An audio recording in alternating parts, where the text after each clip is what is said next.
femmes et promotion de la paix pour un monde sans guerre. Donc, le webinaire est organisé par le chapitre du Sénégal de World Beyond War avec la collaboration de la section de WILF, Women's International League for Peace and Freedom. C'est en anglais, en français, c'est la Ligue internationale des femmes pour la paix et la liberté, là, c'est égal.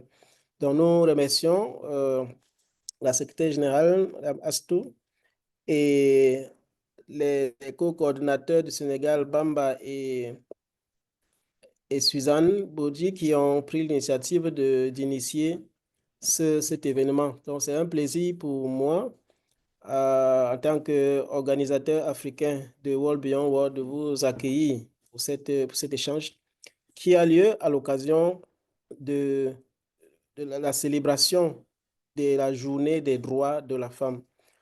Nous sommes en mois de mars, le mois est consacré à la femme et c'est bien que ce webinaire soit organisé par les femmes pour pouvoir mettre en lumière le rôle crucial que les femmes ont à jouer dans la prévention des violences et la lutte contre les différents conflits que nous avons dans notre continent. Donc, le webinaire s'est fait en anglais. Non, je vais dire en français, pardon. Il s'est fait en français. Il n'y a pas d'interprétation en anglais. Et je rappelle également qu'il est enregistré. La session est enregistrée. Plusieurs personnes, 104 personnes exactement, se sont inscrites.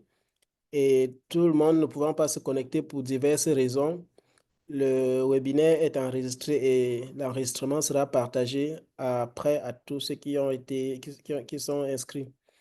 Donc, en ligne, nous rappelons que nous pouvons utiliser la boîte de dialogue pendant que les intervenants s'expriment pour poser des questions ou bien pour faire les commentaires, pour partager les avis.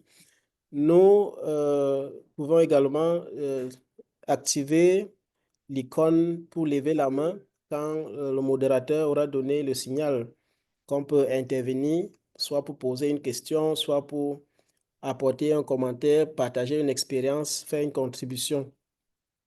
Donc voilà quelques règles que nous allons suivre pendant cette réunion. Donc nous avons 1 heure et demie, le temps que nous avons prévu pour cette rencontre. À présent, je vais inviter Bamba Batili, qui est le co-coordinateur du chapitre du Sénégal des World Beyond War, à prendre la parole pour poursuivre avec la modération de cette session. Je vous remercie. Bamba, tu as la parole. Bonjour Guy, merci pour cette présentation. Je me nomme Bamba Bachili, je suis le coordinateur du chapitre World Beyond War Sénégal. C'est toujours un plaisir de partager la parole avec des experts éminents dans ce domaine euh, à propos de tout ce qui est rôle des femmes dans la paix et lutte contre les guerres. Alors, vous êtes les bienvenus à ce webinaire organisé encore par le chapitre Sénégal de World Beyond War, organisé en collaboration avec la section du Sénégal de la Ligue internationale des femmes pour la liberté et à l'occasion du mois des femmes. Ce webinaire, comme j'ai eu à l'annoncer, sera une occasion de discuter de la manière dont l'inclusion des femmes dans les processus de paix pour contribuer à un monde meilleur. Et sans plus tarder, je m'avance en présentant nos différents intervenants avec Madame Suzanne Boch. Bonjour Madame Suzanne Boch, qui est la co-coordonnatrice du chapitre du Sénégal de World Beyond War. Bonjour Madame Diouf. Bonjour, Monsieur Bamba. Alors, il y a également comme intervenant Madame Day Astou Silla, qui est la secrétaire générale de la section du Sénégal de la Ligue internationale des femmes pour la liberté. Et elle est également présidente de FemNet du Sénégal. Bonjour, Madame Day Astou. Oui, bonjour Bamba Bonjour. et bonsoir. Vraiment, on vous remercie encore infiniment de nous avoir invités à cette rencontre. Merci. Plaisir est partagé. Également, comme intervenant, nous avons Madame Fatoumata Sosia Djiré, qui est spécialiste en résolution des conflits et des questions de genre. Elle est également coordinatrice du chapitre du Mali de World Beyond War. Bienvenue, Madame Fatoumata.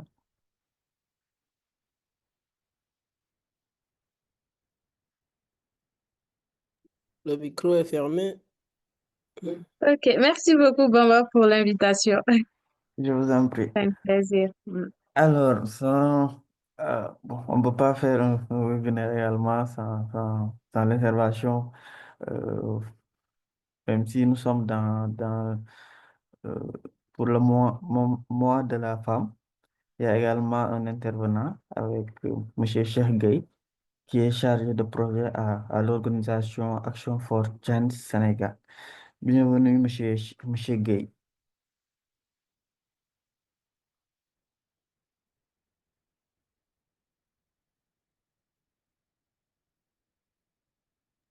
Le Monsieur micro est Gueye, fermé. je pense que c'est peut-être avec l'habitude d'utiliser ces genres de plateformes-là. Oui, Ok. bonjour à tous. Excusez-moi, j'avais un peu perdu la connexion. Donc, bonjour à tous et merci beaucoup à Wood pour cette invitation. C'est un plaisir de partager cette conférence en ligne avec vous. Et merci pour l'invitation aussi. Le plaisir est partagé. Alors, du temps sera consacré aux questions, comme l'a eu à dire Guy, avec les différentes icônes au niveau du chat. Vous pouvez à tout moment intervenir ou bien poser vos questions au niveau du chat. Alors, on va commencer ce webinaire consacré au rôle des femmes pour dans le domaine de tout ce qui est paix, lutte contre les guerres. Alors, on va commencer ces questionnaires avec Madame Suzanne Butch, qu'on rappelle qui est la co-coordonnatrice du chapitre World Beyond War Sénégal. Alors, Madame Suzanne, euh, aujourd'hui, quel est l'intérêt de ce webinaire? Pourquoi on a senti cette nécessité d'organiser ce webinaire et quel est le rôle des femmes dans ce processus de promouvoir la paix au niveau mondial. Bonjour, Monsieur Bamba. Bonjour à tous.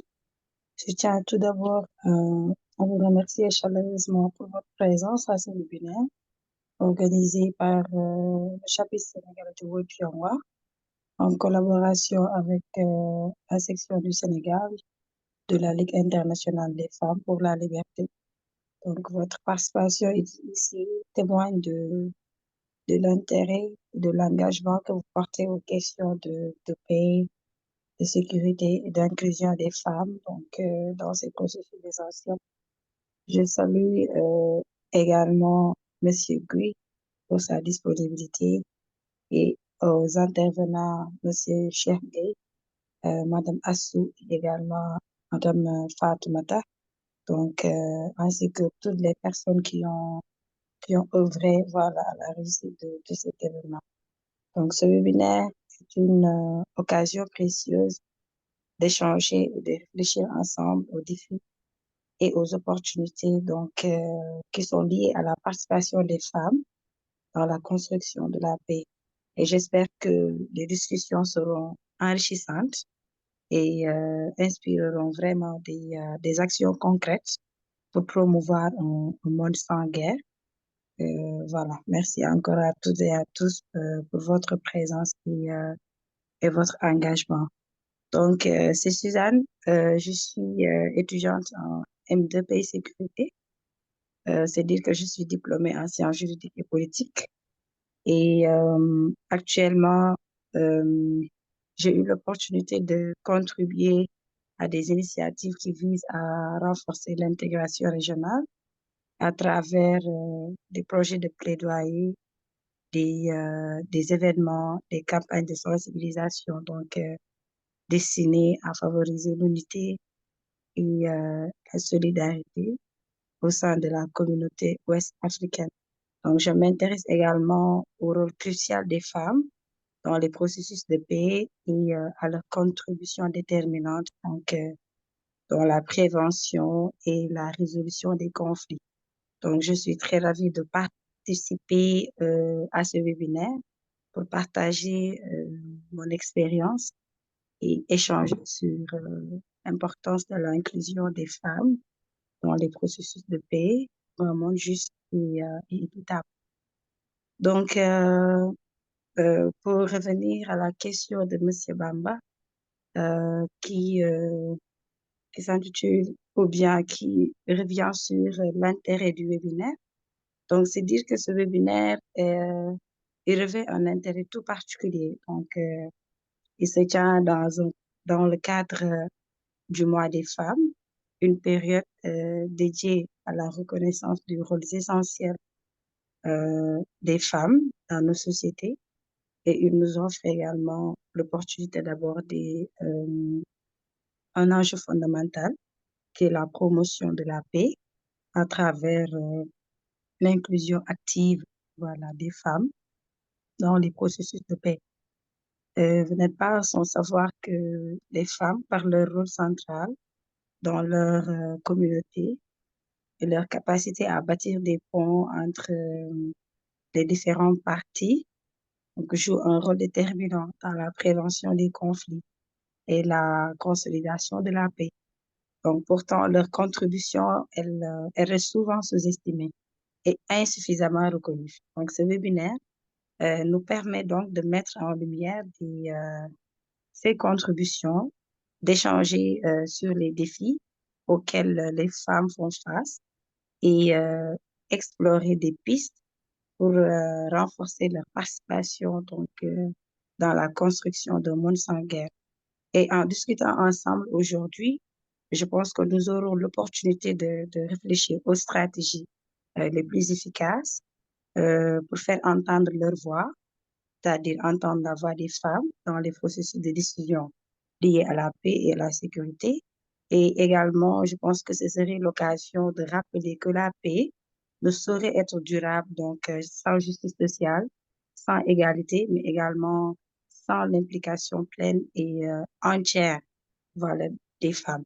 Donc, je me réjouis des échanges et des perspectives que nous partagerons tout au long de ces sessions. Et merci encore pour votre engagement et votre attention.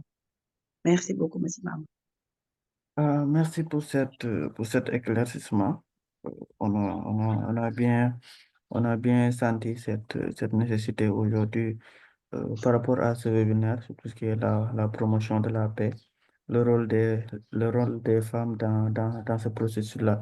Alors, ma deuxième question va tourner un peu sur tout ce qui est World Beyond World côté Sénégal, pour le chapitre sénégalais.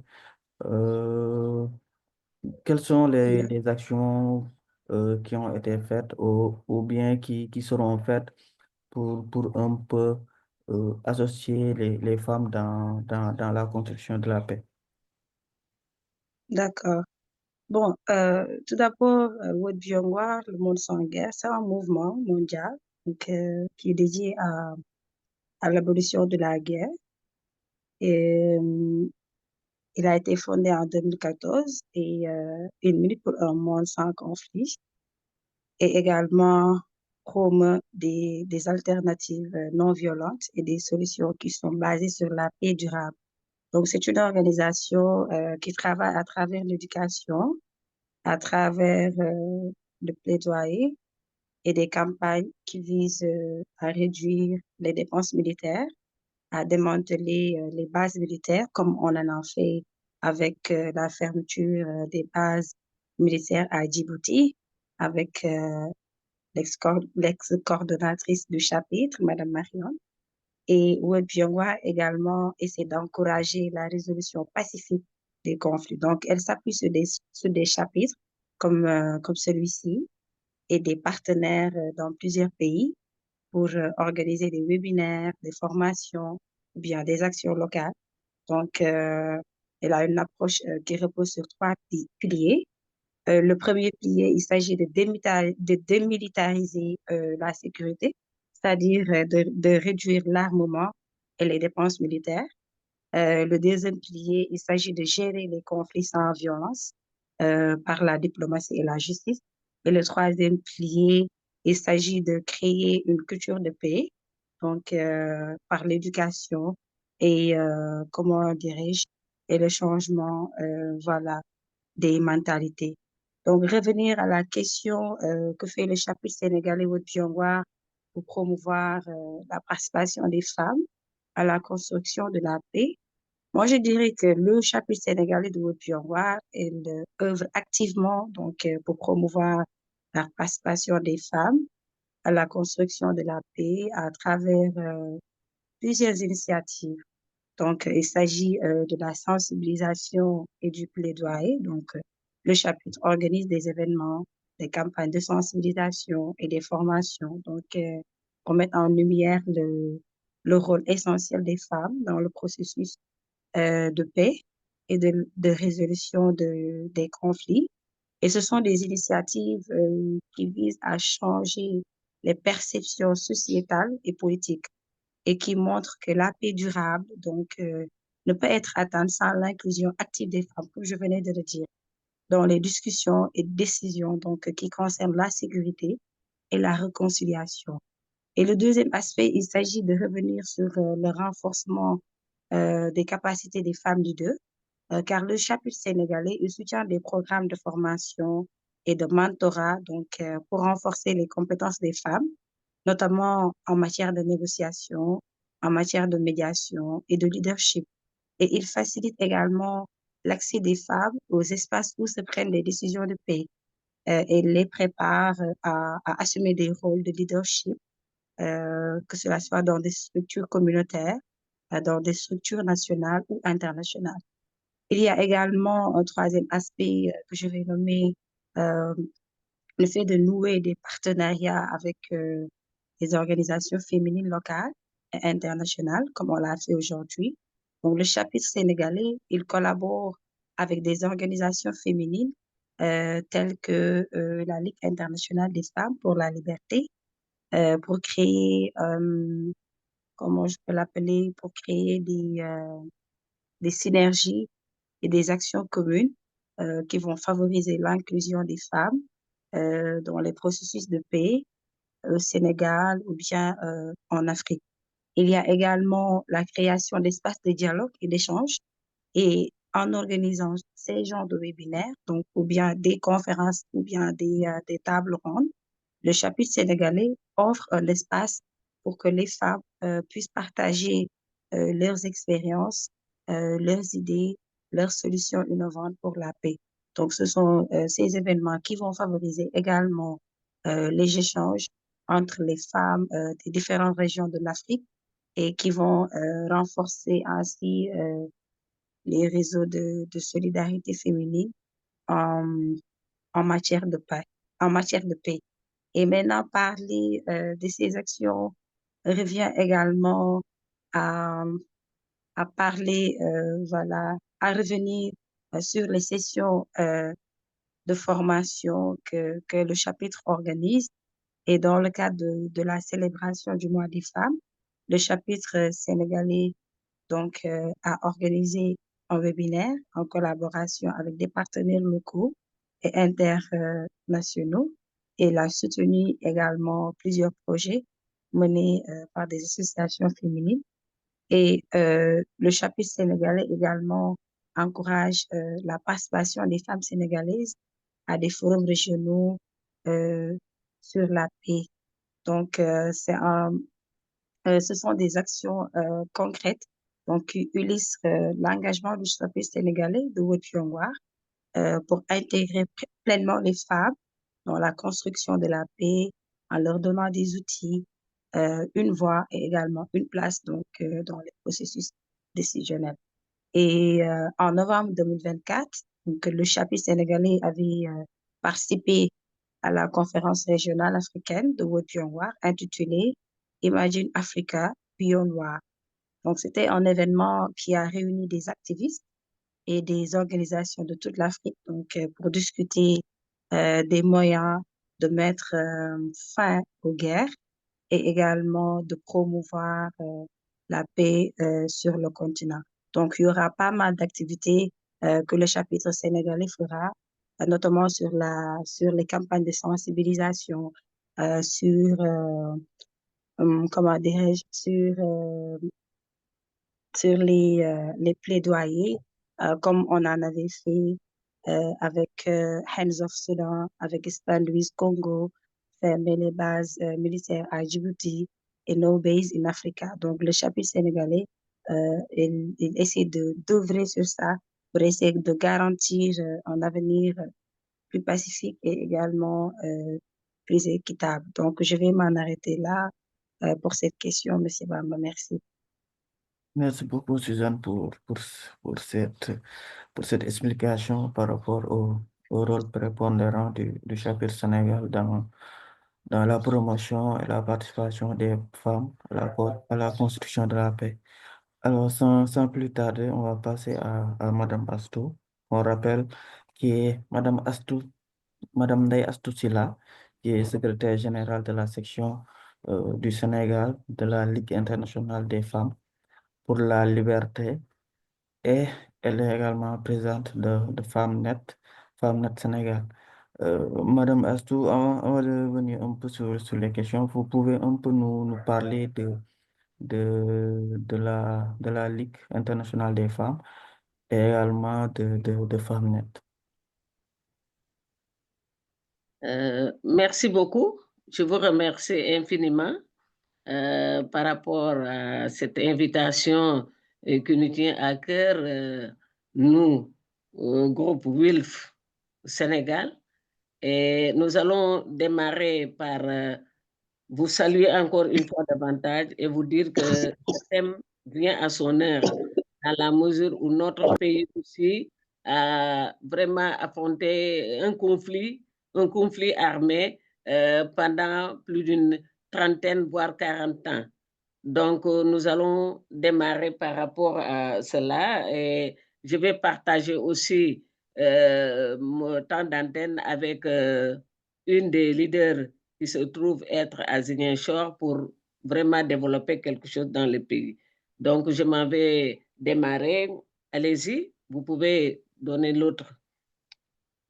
Par rapport compte tenu du rapport des Nations Unies sur 75-2020 et au-delà, les crises et les conflits armés touchent environ 90% de la population civile et la majorité de ces victimes sont des femmes ou des enfants.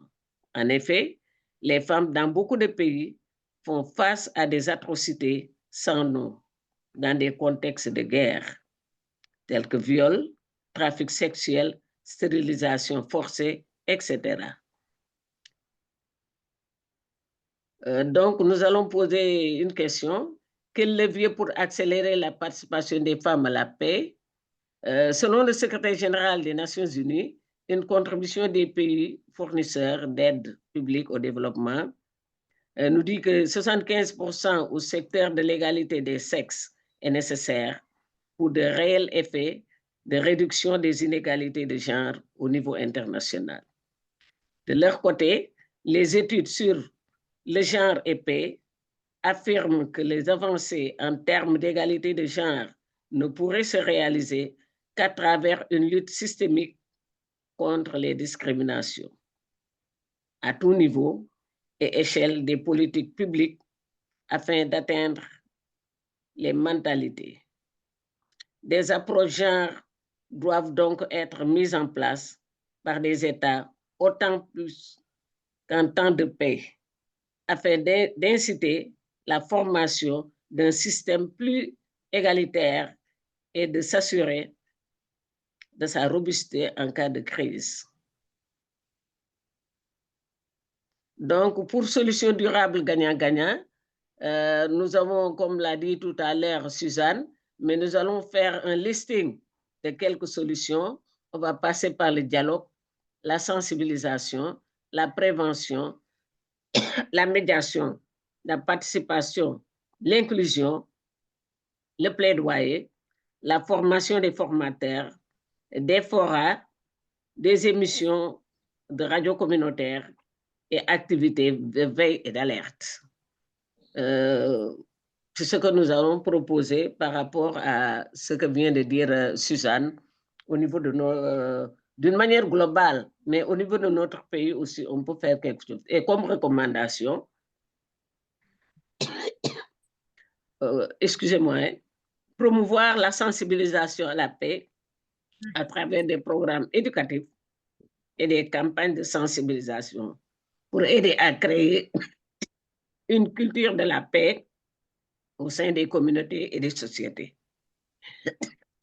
Deuxième recommandation, investir dans l'éducation des femmes et des filles en mettant en place des programmes, excusez-moi, des programmes de formation adaptés aux besoins locaux pour privilégier leur participation active et leur leadership dans les effets d'efforts de paix.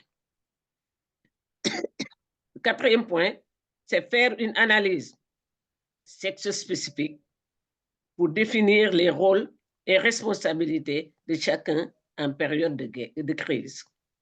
Et enfin, développer un dispositif de formation à distance pour toucher le maximum de personnes concernées par le triptyque femmes, sécurité et gestion des conflits.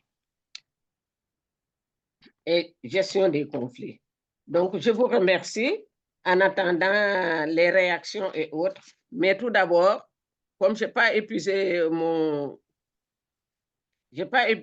temps, je voudrais passer un peu la parole à Madame Lecayer pour nous parler un peu de ce qui se passe au niveau du Sénégal. Brièvement.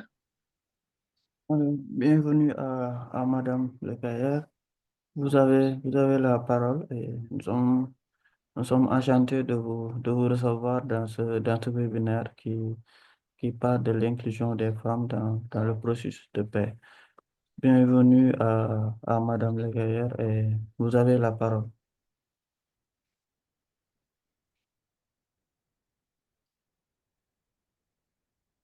Vous pouvez activer votre micro si vous êtes avec nous.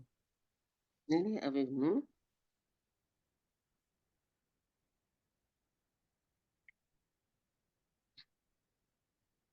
Elle était avec nous sûrement. Oui, Oui. elle est en ligne. Ok, elle est là. Bonjour. Oui, bonjour. Disons que je suis contente de participer à cette réunion en ligne et dire que le 8 mars, comme on l'a dit, c'est le moment de faire le bilan de tout ce que nous avons eu à faire entre le 8 mars du 2024 et celui de 2025.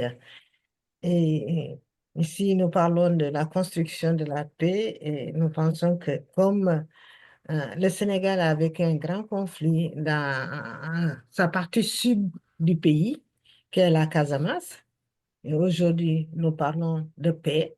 Donc, ce qui veut dire quand on parle de paix, que nous sommes sur le chemin de construire et de consolider cette paix-là. Et la construction de la paix en Casamance est passée par différentes étapes. D'abord, la première étape, c'était avant même de commencer, quand le conflit a éclaté pendant des années où il n'y avait pas possibilité d'en parler, et que finalement les femmes se sont décidées de dire et de prendre conscience que ce conflit, bien que certaines d'entre elles avaient fait et cause pour ce conflit, qu'il fallait y mettre un terme. C'est là qu'elles ont commencé à se réunir, à faire des marches, mais également à s'organiser. S'organiser d'abord en tant qu'organisation de la société civile, Et il y a eu différentes associations qui se sont mises en place. Et ensuite, les femmes, dans le cadre de ce travail de construction de paix d'abord, ont sillonné tout le pays à la rencontre non seulement des populations pour donner l'espoir que la paix devait pouvoir se faire, mais également à la rencontre des combattants et également à la rencontre même des autorités de l'État, des autorités locales également, ce qui fait que, en fait, c'était un grand maillage qui avait été organisé par les femmes. Aussi bien les femmes de la société civile que des femmes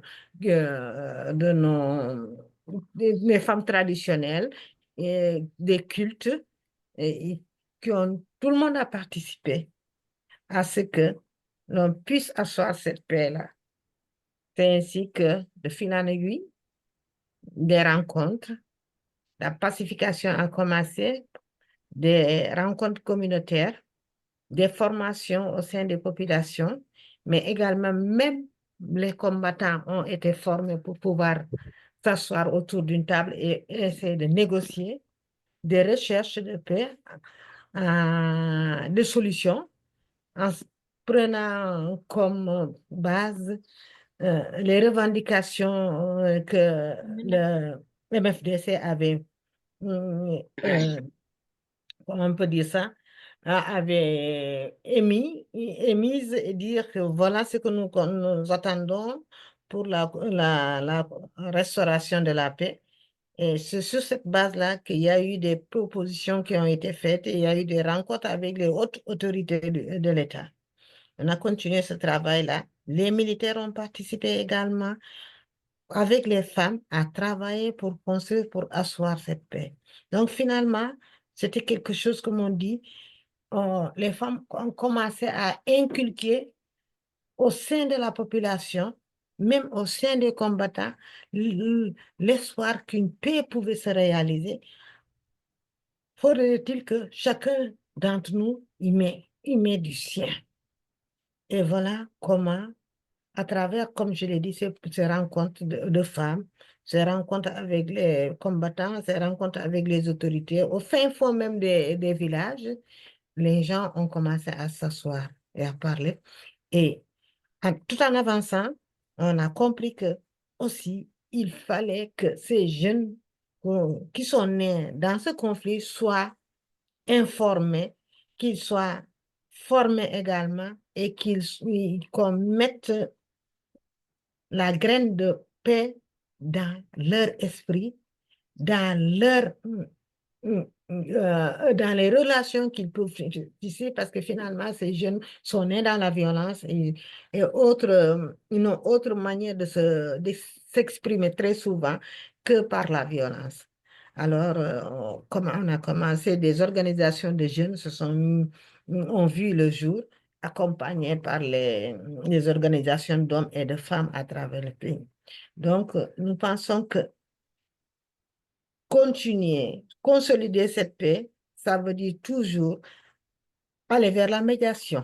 Donc, les femmes ont été formées dans la médiation, dans les négociations et aussi renforcer les capacités des femmes parce que certaines femmes, dans les familles, il y a des combattants ou il y a des personnes qui résistent. Il fallait renforcer les capacités des femmes pour qu'elles puissent affirmer leur leadership, mais également participer effectivement dans la construction de la paix.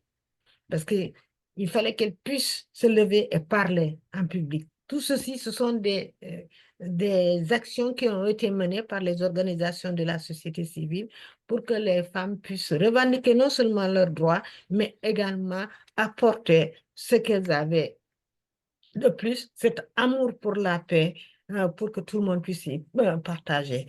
Et ce qui fait que les populations ont adhéré, il y a eu un engouement et on est allé petit à petit vers la paix. Et les combattants également, certains d'entre eux sont sortis.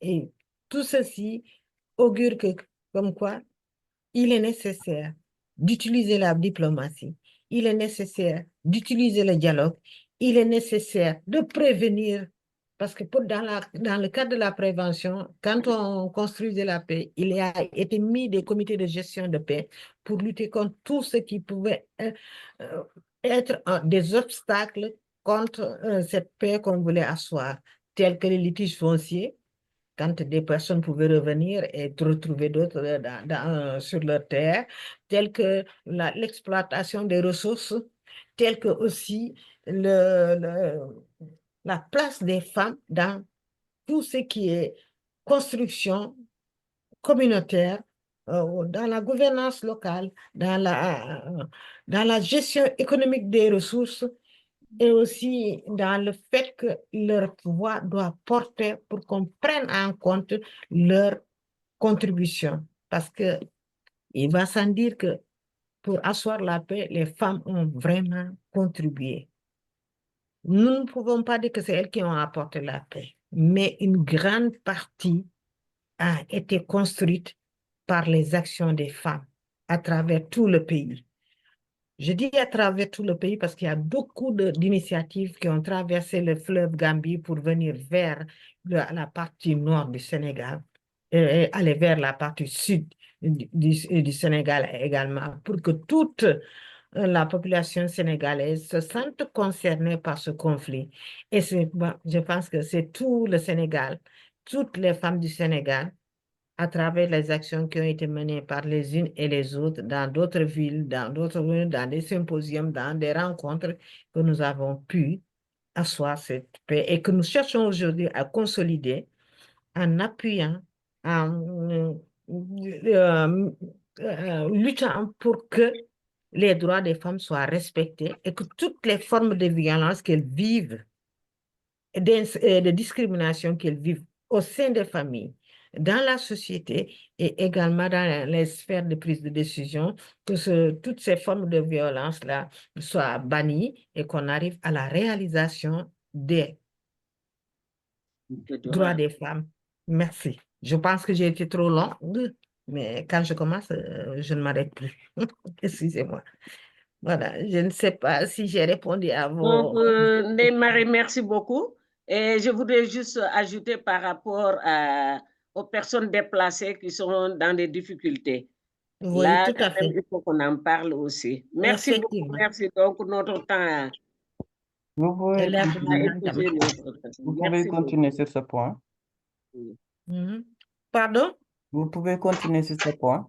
Oui, donc aujourd'hui, bon, avec bien sûr les populations qui commencent à rentrer dans les différentes localités, dans les villages, il est évident qu'il y a des soucis parce que d'abord, oui, il est évident qu'il y a des problèmes au niveau déjà, dans certaines localités, il y a encore là, on soupçonne qu'il y a la présence des mines, donc on a besoin de déminage, mais également dans les activités économiques, les femmes sont tellement démunies, le retour, il faut construire l'habitat, il faut mettre en place les infrastructures de base, telles que les cases de santé, les puits et les salles de classe, pour que les personnes puissent qui reviennent avec les enfants, que les enfants restent dans les maisons, dans les villages. Parce que si nous n'avons pas ces infrastructures sociales de base, les populations ne peuvent pas être stabilisées dans ces villages-là et ça peut amener des conflits entre les populations. Et autre chose, il y a aussi que avec le conflit, il y a beaucoup d'enfants qui sont nés, qui n'ont pas d'extrait d'acte de naissance, donc d'état civil, ce qui fait que ça aussi, c'est un des grands problèmes. Bon, bien sûr qu'il y a des organisations qui cherchent à le prendre en charge, comme la Caritas ou le CRS, mais comme vous savez aujourd'hui, les difficultés que nous vivons avec les décisions des États-Unis, la décision des États-Unis de limiter les actions des États-Unis dans tout ce qui est développement.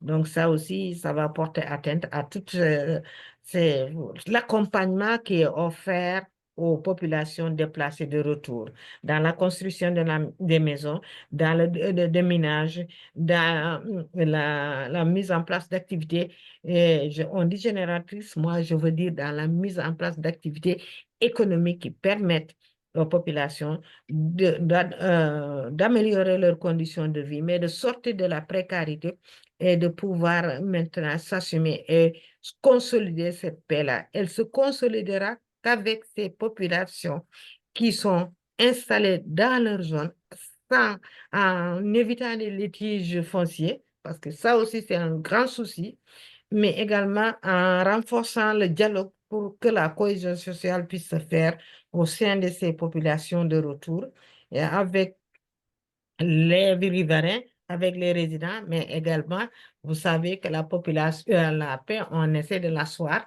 on tente, on y arrive petit à petit, mais il y a quand même encore des endroits où l'accès est difficile par la présence des mines, mais également par la présence de certains combattants dans certaines zones. Ce qui fait que la paix, il y a des combattants qui ont signé pour la paix, il y a des factions qui n'ont pas encore signé. Et là encore, ça, c'est le rôle de la société civile d'accompagner les combattants à vraiment accepter de pouvoir s'asseoir et de négocier et de voir quelle est la paix durable qui pourrait prendre en charge leurs revendications sans pour autant, bon, chacun sait ce que nous voulons, sans pour autant qu'il y ait la partition de l'État du Sénégal. Donc voilà, je pense qu'en accompagnant aussi les combattants dans toutes ces actions, nous pouvons arriver à renforcer, à consolider la paix. Les femmes et les jeunes sont les plus vulnérables et c'est sur eux qu'il faut accentuer l'effort d'accompagnement. Merci. Merci à Madame de Astusila et Madame Lecayer pour Oui, Némaï Lecayer est membre du groupe WILF, Groupe Sénégal, et elle est chargée de la formation. Super, merci beaucoup pour ces... Et elle est aussi la présidente, la coordonnatrice de Kabonketor à Ziguinchor. Excellent. Merci. Merci encore pour cette intervention à Madame de Astusila et Madame Lecayer pour ces genèses, d'accord, pour ces genèses et l'ensemble des initiatives qu'elles ont eu à mettre en place pour un peu promouvoir la participation des femmes dans ce processus de paix. Et nous vous remercions encore pour ce retour d'expérience que vous avez eu à partager avec nous, étant dans des zones de conflit et étant directement lié à tous ces aspects-là. Alors, pour continuer ce webinaire qui est riche en enseignement, on va recevoir monsieur Cheikh Gueye, qui est chargé de projet à l'organisation Action for Change Sénégal. Alors, monsieur Cheikh Gueye, vous avez la parole. Vous pouvez également présenter l'organisation Action for Change Sénégal, ses prérogatives, ces initiatives également. Que fait Action for Change Sénégal pour promouvoir la participation des femmes de manière globale? Oui, merci beaucoup Bamba et je remercie également Madame Silla et Laquer pour la belle présentation qu'elle vient de faire en fait. Juste pour dire que la paix durable ne peut être atteinte sur le continent et partout dans le monde sans la participation significative des femmes. Et je les rejoins en fait dans cette logique-là. Juste pour dire que par rapport à votre question sur l'Action for Change Sénégal, hein, parce que l'Action for Change, c'est une organisation non gouvernementale, une association de jeunes en fait qui qui œuvrent pour renforcer la participation des jeunes et des femmes dans la consolidation de la paix et surtout en fait dans la participation des jeunes et des femmes dans les instances de prise de décision. Donc, juste pour revenir par rapport à ce contexte de 8 mars, on a essayé pas mal de choses à travers plusieurs initiatives en fait pour renforcer ceci parce que on a mené des formations, des capacités, des renforcements de capacités, juste en fait pour aider ces jeunes et des femmes-là à se sentir voilà, concernés dans les prises de décision, dans les activités que mène en fait le gouvernement. Nous avons organisé des ateliers pour former les femmes leaders communautaires. Récemment, récemment au mois de septembre, aux techniques de médiation, de dialogue intercommunautaire et de prévention des conflits. Parce que des plaidoyers également, nous menons des campagnes pour encourager les autorités à inclure davantage de femmes dans les communautés de pays locaux et leur donner en fait un rôle actif dans la gestion des conflits. Récemment, on a eu un projet en collaboration avec la Fondation de l'innovation pour la démocratie, juste pour insister sur les initiatives de terrain, c'est-à-dire essayer de mettre en place des plateformes de dialogue entre femmes jeunes. Nous mettons en fait en place des espaces d'essence pour renforcer le rôle des femmes dans la préservation des conflits en milieu rural, appuyer les femmes au réseau de femmes médiatrices, surtout en Casamance. Nous soutenons des collectifs de femmes qui interviennent directement dans les villages affectés par la crise. Donc, juste pour, c'était pour introduire par rapport à ce que fait l'organisation Action for Change. Si je peux continuer, M. Bambo, vous pouvez me dire. Oui, oui, vous pouvez. D'accord, d'accord. Pourtant, en fait, il y a beaucoup d'engagements internationaux et des efforts nationaux, en fait, surtout leurs implications dans les processus de paix qui restent beaucoup toujours marginales. Juste pour dire que en Afrique de l'Ouest, en fait, il y a les conflits qui persistent, notamment au Burkina Faso, Mali, Guinée, ainsi de suite. Parce que les conflits sont souvent les premières victimes. Les femmes sont souvent les premières victimes, mais aussi des actrices clés dans la reconstruction sociale et de la médiation communautaire. Maintenant, je vais accentuer mon intervention en fait pour examiner les défis de la participation des femmes aux initiatives de paix, les avancées et surtout les enjeux, identifier en fait les obstacles structurels et sociétaux qui freinent en fait leur engagement. Juste par rapport en fait à la participation des femmes au processus de paix, euh, voilà, par rapport à l'état des lieux et aux enjeux. Il y a une reconnaissance tardive du rôle des femmes dans la paix, parce que euh, l'histoire des négociations de paix à travers le monde montre que les femmes ont longtemps été exclues des sphères décisionnelles. Donc, pourtant, elles ont joué un rôle crucial dans la préservation surtout et la prévention de la résolution des conflits. Parce que l'ONU a reconnu ce rôle à travers, en fait, plusieurs résolutions. Et notamment la plus importante que Mme Silla vient de dire tout à l'heure, c'est la résolution 1325 du Conseil de sécurité en 2000 qui souligne que l'importance d'exclure les femmes dans les négociations de paix et les politiques de sécurité.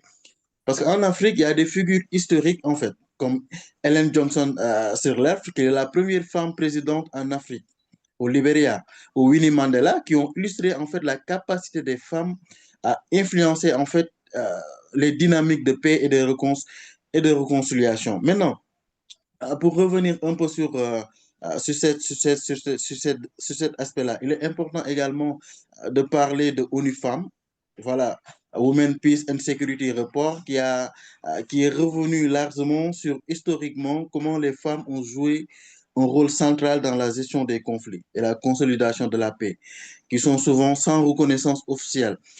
Parce que dans de nombreuses sociétés africaines, elles ont été des médiatrices, des gardiennes même de la cohésion sociale et des piliers des stratégies de survie en temps de guerre, par exemple. Parce que pendant leur participation au processus de paix, voilà, elle a longtemps été ignorée ou marginalisée. Parce que dans plusieurs régions du monde, des femmes ont pris des initiatives pour mettre fin au conflit, avec plus de succès que des négociateurs officiels, que des hommes. Donc, il y a des exemples dont je vais vous donner qui illustrent maintenant cette dynamique de l'importance des femmes dans la consolidation de la paix dans le monde. En Sierra Leone, par exemple, parce que pendant la guerre civile, en 1991 jusqu'à 2000, il y a le Mano River Women's Peace Network, donc qui est un collectif de femmes du Libéria, de la Guinée et de la Sierra Leone, qui a joué un rôle clé dans la médiation entre les factions armées. Leurs actions ont abouti en fait à l'accord de paix d'Accra en 2023. Donc, c'est-à-dire que ce groupement de femmes-là a mis fin à plus de 10 ans en fait, de conflit au Libéria. Vous voyez, au Libéria également, en 2003, il y a le mouvement qui est dirigé par Leyman Bobé, qui est Women of Liberia Mass Action for Peace, donc qui a contribué de manière décisive à la fin de la guerre civile et a organisé en fait des sittings et des manifestations pacifiques qui ont poussé Sarah Taylor à la négociation. Vous connaissez tous également le génocide rwandais, parce qu'après le génocide de 1994, les femmes ont pris des responsabilités majeures dans la reconstruction nationale. Parce qu'aujourd'hui, la femme est le Rwanda est l'un des pays ayant le plus haut taux de participation féminine au Parlement. C'est-à-dire plus de 60% des représentants sont des femmes. Maintenant, ces exemples montrent que les femmes ne sont pas seulement des victimes des conflits, mais aussi des actrices essentielles de la paix. Et ceci doit être en fait consolidé et continué dans les autres contrées de l'Afrique. Donc, pourtant, ces contributions-là, le rôle dans la négociation officielle reste limité. Parce qu'il y a un cadre juridique qui évolue maintenant, parce qu'il y a la reconnaissance du rôle des femmes dans la paix a commencé à prendre de l'ampleur au niveau international à partir des années 2000. Avec l'adoption de la résolution 1325 que je viens de dire du Conseil de sécurité des Nations Unies. Maintenant, cette résolution-là, ça repose sur 4 piliers. Et toutes les femmes, en fait, doivent être en possession ou doivent connaître, en fait, ces piliers-là de la résolution 1325. C'est-à-dire la participation, on doit augmenter le rôle des femmes dans la prise de décision en matière de paix et de sécurité. Par rapport à la prévention également, on doit inclure une perspective de genre dans la préservation des conflits. Pour la protection également, on doit protéger les femmes contre les violences sexuelles et sexistes en temps de guerre. On sait tout ce qui s'est passé au Congo par rapport à leur guerre, parce qu'il y a un relèvement et une reconstruction. Parce qu'on doit intégrer les besoins spécifiques des femmes dans les programmes de reconstruction post-conflit.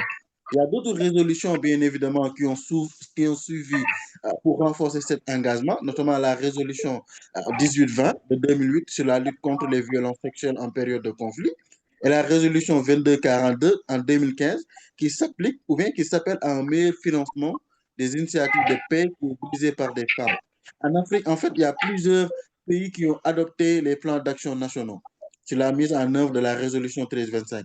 Mais leur implication demeure inégale, en fait, en raison de manque de financement et de volonté politique. Et ceci doit réveiller les femmes, surtout le groupement que dirige Madame Silla, en fait, à mener des campagnes de plaidoirie et de sensibilisation pour que le gouvernement sénégalais mette en place, en fait, des plans d'action nationaux sur la mise en œuvre de ces résolutions.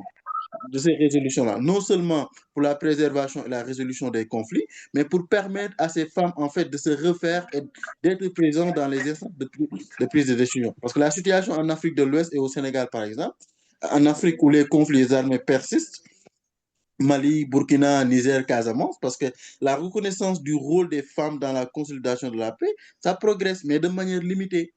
Au Sénégal, par exemple, la guerre en Casamance, ça illustre bien les dynamiques d'exclusion des femmes des négociations officielles depuis le début du conflit en 1982. Et je sais que Mme Silla ne va pas me laisser mentir, parce que les femmes ont joué un rôle actif, parce qu'il y a l'accompagnement des victimes et des déplacés, par exemple, parce que les initiatives de dialogue entre les factions rivales, la sensibilisation à la paix dans les communautés locales. Maintenant, cependant, elles sont restées absentes des grandes négociations entre États sénégalais et le mouvement des forces armées démocratiques de Casamance, le MFDC par exemple. Maintenant, ce paradoxe, ça montre que même lorsque les femmes jouent un rôle essentiel sur le terrain, elles peinent à obtenir en fait une reconnaissance politique et institutionnelle. C'est la même chose également dans la sous-région, parce que les chiffres d'exécution, il y a les statistiques des négociations de paix qui montrent une très faible participation féminine à l'échelle mondiale. Parce qu'entre 1992 et 2019, les femmes représentent à moins 13% des négociateurs. Et ceci, c'est très peu. Il y a 6% des médiateurs et 6% des signataires sur les 100%. Et des accords de paix ONU-Femmes en 2020. Ça, c'est l'ONU-Femmes qui le dit. Il y a une étude de l'Institut de recherche sur la paix d'Oslo, PRIO, qui montre que seuls 5% des accords de paix mentionnent spécifiquement les droits des femmes. Et ceci est indéniable en ce 20e siècle, surtout en cette année de 2025. Parce qu'en Afrique, la situation est encore plus alarmante autant pour moi. Par exemple, il y a lors des accords d'Alger en 2015, pour la paix au Mali, il y a la participation des femmes aux négociations officielles. Vous allez étonner, en fait, comment le nombre ou bien le pourcentage qu'a représenté les femmes, 10%. Maintenant, malgré l'impact du conflit sur elles, parce que les femmes ont beaucoup plus subi dans ce conflit-là. Mais elles ont été 10% à participer à cet accord d'Alger en 2015. Au Soudan du Sud, par exemple, lors des pourparlers de paix en 2018, il y a seuls 2 des 12 principaux négociateurs étaient des femmes. C'est-à-dire sur les 12, il n'y a que deux femmes. Vous voyez, maintenant, pourquoi les femmes sont exclues? Il y a plusieurs facteurs qui expliquent cette faible représentation. Tout d'abord, il y a la domination masculine dans les sphères politiques et militantes, parce que les femmes, la plupart des négociateurs ou bien des négociations de paix impliquent des acteurs militaires, où les femmes sont rarement représentées. Parce que les stéréotypes de genre, par exemple, les femmes sont souvent perçues comme des victimes des conflits plutôt que comme des stratèges capables d'apporter des solutions durables. La manque d'engagement des gouvernements, ceci tout le monde le sait, parce que dans nos gouvernements, surtout africains, même lorsque des engagements sont pris, ils ne sont pas toujours suivis d'actions concrètes. Vous voyez, il y a tout ceci, en fait, c'est juste parce que, par exemple, il y a une absence de financement pour les initiatives qui sont portées par les femmes. Les ONG, les organisations féminines engagées dans la paix reçoivent moins de 10% des fonds dédiés au programme de consolidation de la paix. Je vous parle toujours de l'apport ONU-Femmes de 2021. Parce que le cas spécifique du Sénégal et de la Casamance, parce que le Sénégal est souvent cité comme un modèle de stabilité en Afrique de l'Ouest, mais son approche des conflits internes montre des limites en matière d'exclusion des femmes. Dans le processus de la paix en Casamance, par exemple, je l'ai dit tout à l'heure, organiser des dialogues intercommunautaires. On doit organiser ces dialogues-là pour réduire les tensions entre civils et combattants. On doit apporter un soutien humanitaire aux conflits, aux populations déplacées. Et ceci doit être le rôle des femmes. On doit leur donner beaucoup plus de pouvoir. Parce qu'elles n'ont pas été intégrées aux principales négociations entre État et les MFDC. Ceci prouve en fait que les avancées légales et politiques en faveur des femmes ne se traduisent pas toujours par une participation effective. Donc, on doit essayer en fait de montrer l'exemple ou bien de donner les bénéfices d'une grande inclusion des femmes dans la Il est crucial. Il est crucial d'intégrer davantage de femmes dans les négociations et les initiatives de paix. Parce qu'il y a les accords de paix inclusifs qui sont plus durables. Parce que des études montrent que lorsque les femmes sont impliquées dans les négociations de paix, les accords ont 35% de sens supplémentaire de durée au moins 15 ans. Ça, c'est le rapport de PRIO en 2019. Il y a une approche plus holistique des conflits parce que les femmes intègrent souvent dans les discussions des aspects négligés par les hommes. L'impact humanitaire des conflits, parce que les femmes, en fait, sont plus, ils sont plus empathiques contrairement aux hommes. Il y a le rôle de l'éducation, de la santé dans la stabilité post-conflit. Il y a les dimensions psychologiques et sociales de la reconstruction. Elles ont une mentalité beaucoup plus forte que certains hommes. Parce que la participation des femmes à la paix ne profite pas seulement à la stabilité, mais aussi à la gouvernance démocratique en général. Parce que leur présence dans ces espaces-là, ça favorise l'émergence des politiques beaucoup plus inclusives. Donc, c'est important, en fait, de les impliquer, non seulement pour notre bien, mais également pour la paix dans le monde. Parce que, voilà, il est important, en fait, de montrer l'exemple, parce que les femmes, il y a les femmes, par exemple, les femmes du plateau de Bandiagara au Mali. Je crois qu'il y a un Malien qui est là. Donc, ce collectif des femmes a joué un rôle clé dans la médiation entre groupes armés et communautés locales. Maintenant, ça permet des accords et de non-agression dans certains conflits. Il y a la plateforme des femmes pour la paix en Casamance. Donc, qui est une coalition qui milite pour l'inclusion des femmes dans les négociations et sensibilisation, les communautés aux impacts de conflits. Il y a l'Union des femmes pour la paix en Guinée-Bissau, qui est un réseau vraiment très vaste, un réseau qui a permis et qui a joué un rôle important, a permis de renforcer la participation des femmes dans les processus électoraux et les négociations post-conflit. Donc, c'est pour notre bien de permettre, en fait, de faire des plaidoiries pour permettre à toutes les femmes, surtout de participer, en fait, à ces instants de prise de décision-là. Parce que les femmes, la participation des femmes reste vraiment limitée, parce qu'il y a les barrières socioculturelles et traditionnelles. Ça, c'est quelque chose qu'on doit dépasser, parce que dans de nombreuses sociétés africaines, les normes de genre restent profondément ancrées. Maintenant, ça assigne en fait aux femmes un rôle domestique et les excluant des prises de décision politiques et de sécurité. Alors que les femmes ont longtemps joué un rôle important dans nos communautés, surtout dans les royaumes.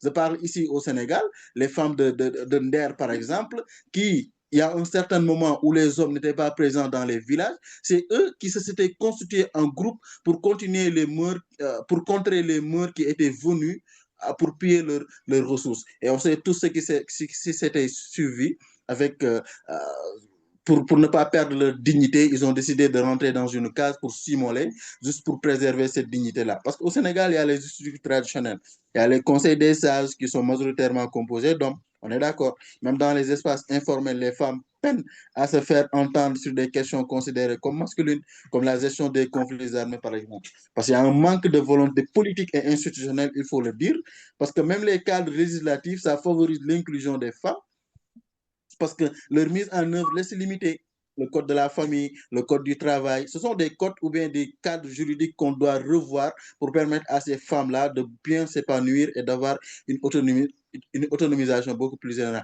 Par exemple, la résolution 1345 a été adoptée par de nombreux États, mais peu d'entre eux disposent de plans d'action nationaux avec des mécanismes de suivi et de financement.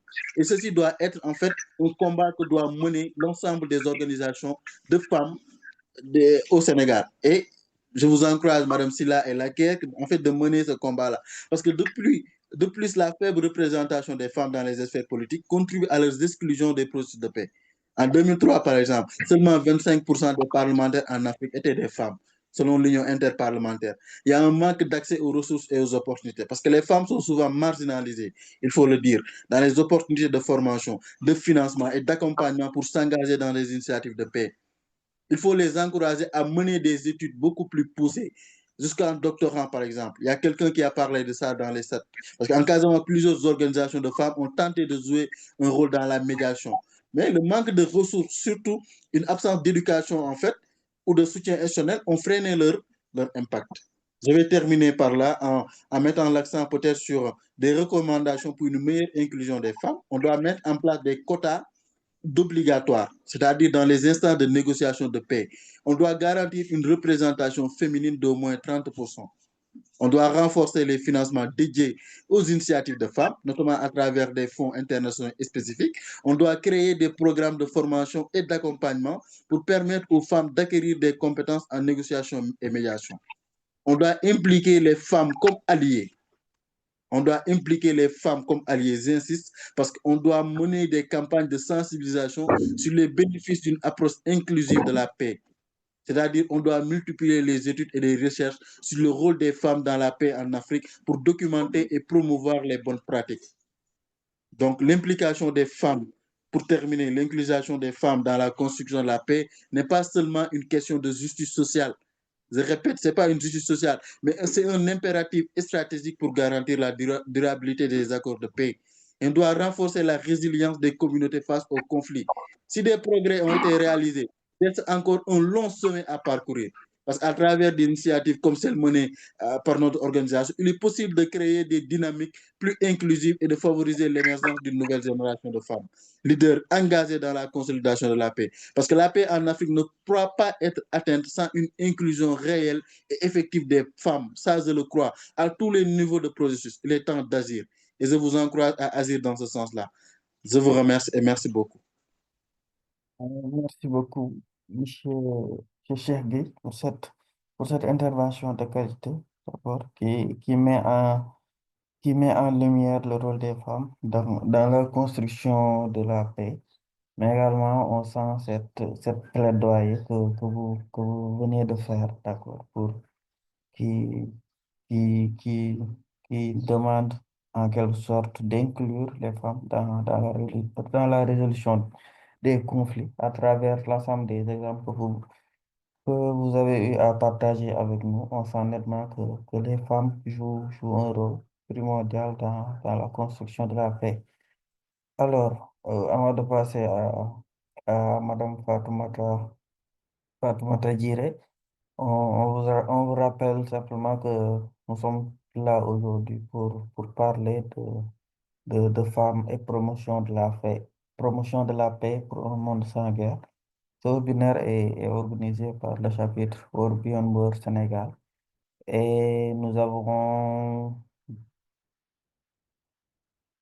des intervenants, d'accord, des intervenants venant du Sénégal et venant également du Mali, à savoir Madame Fatoumata Sosai Diré, qui est spécialiste de résolution des conflits et questions de genre. Elle est également coordinatrice du chapitre du Mali de World Beyond War. Madame Fatoumata, vous avez la parole. Comme avec Madame Suzanne, vous pouvez un peu nous rappeler quelles sont les initiatives, par exemple, que World Beyond War chapitre Mali a eu à mettre en place pour un peu promouvoir la participation des femmes à la construction de la paix. Également, vous pouvez revenir sur les initiatives de manière globale que vous avez eu à mettre en place ou bien que vous projetez de mettre en place. Merci beaucoup, vous avez la parole. D'accord, Monsieur Bamba, merci beaucoup. Déjà, World Beyond War Mali a été créé l'année passée, qui existe sous forme d'association de mouvement des jeunes au Mali. Donc, de là, nous avons pu mener un certain nombre d'activités parce que notre action se repose essentiellement sur l'éducation à la paix et l'action. Donc, on a pu mener beaucoup d'activités en ligne, comme par exemple sur les questions de fermeture de toutes les bases militaires en Afrique. On a aussi soutenu d'autres chapitres en termes de formation, comme le chapitre de Gambie. Là, nous sommes en train de développer un projet d'éducation à la paix au niveau de l'Université de Bamako, en partenariat avec le département chargé des droits de l'homme et des questions de paix au niveau de l'université. Donc, nous allons mener ces activités en vue d'engager la jeunesse dans la promotion de la paix au monde. Donc, nous sommes en train aussi de développer d'autres initiatives dans les mois à venir, essentiellement sur, par exemple, la plateforme des bâtisseurs de paix qu'on voudrait lancer pour permettre aux différents bâtisseurs de paix de se retrouver, de changer, de partager leurs espérances en matière de transformation, conflit et consolidation de la paix. Donc voilà, essentiellement ce que nous faisons au Mali. Donc, je vais parler brièvement de l'historique de la résolution 1325 avant de passer au cas spécifique du Mali. Vous savez, la résolution 1325, c'est émergé dans un contexte d'évolution de droits de l'homme et d'égalité du genre.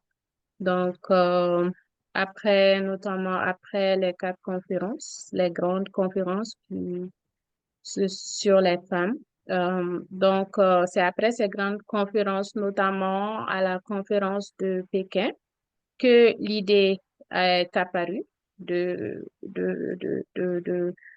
d'amener ou bien de faire le plaidoyer auprès du Conseil de sécurité des Nations Unies pour une résolution dédiée à la femme, paix et sécurité. Donc, la résolution 1325, c'est la toute première résolution du Conseil de sécurité des Nations Unies qui traite de manière holistique les questions de femmes, paix et sécurité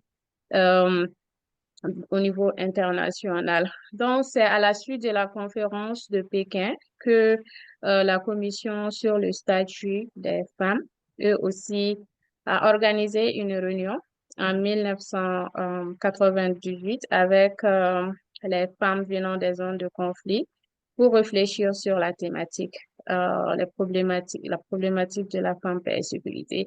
Donc, à la suite de cette rencontre, a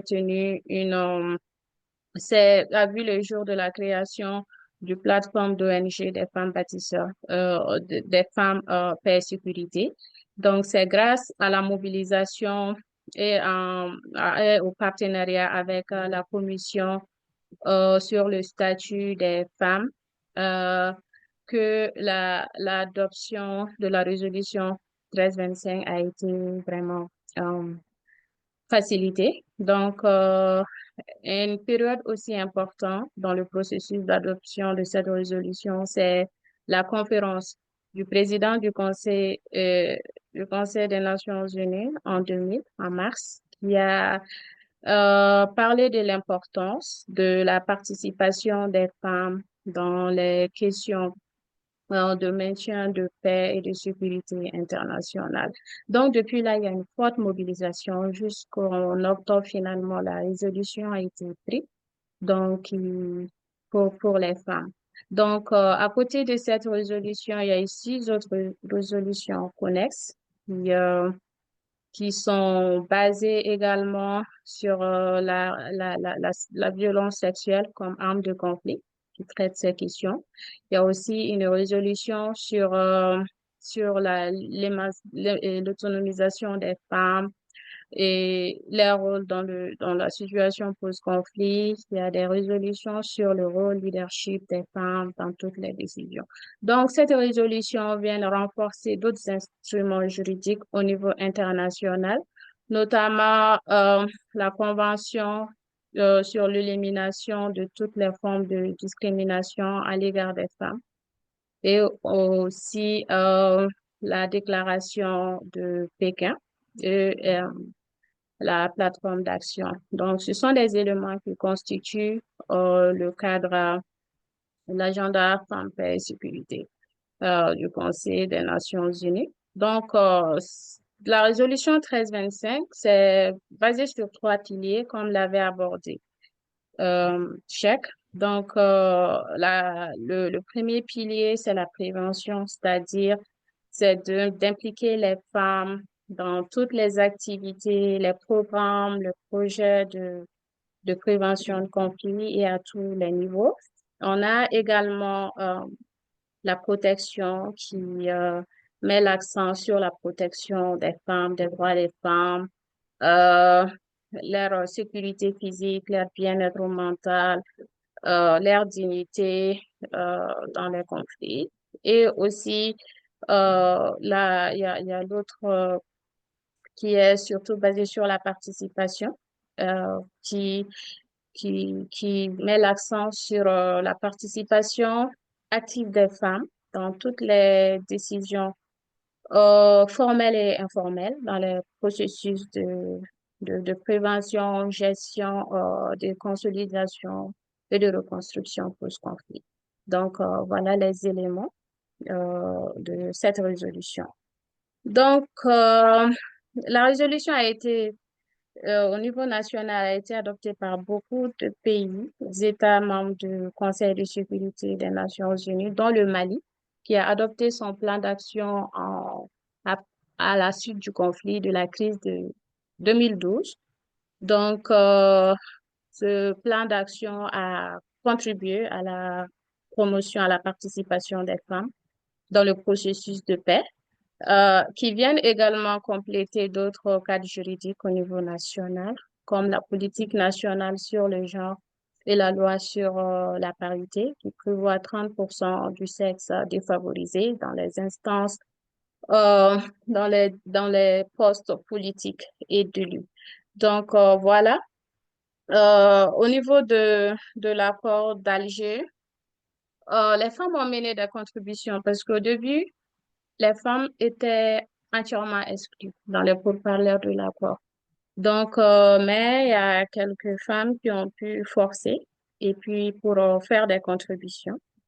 Mais elles étaient absentes à la table des négociations, dans les négociations à Ouaga et à Alger.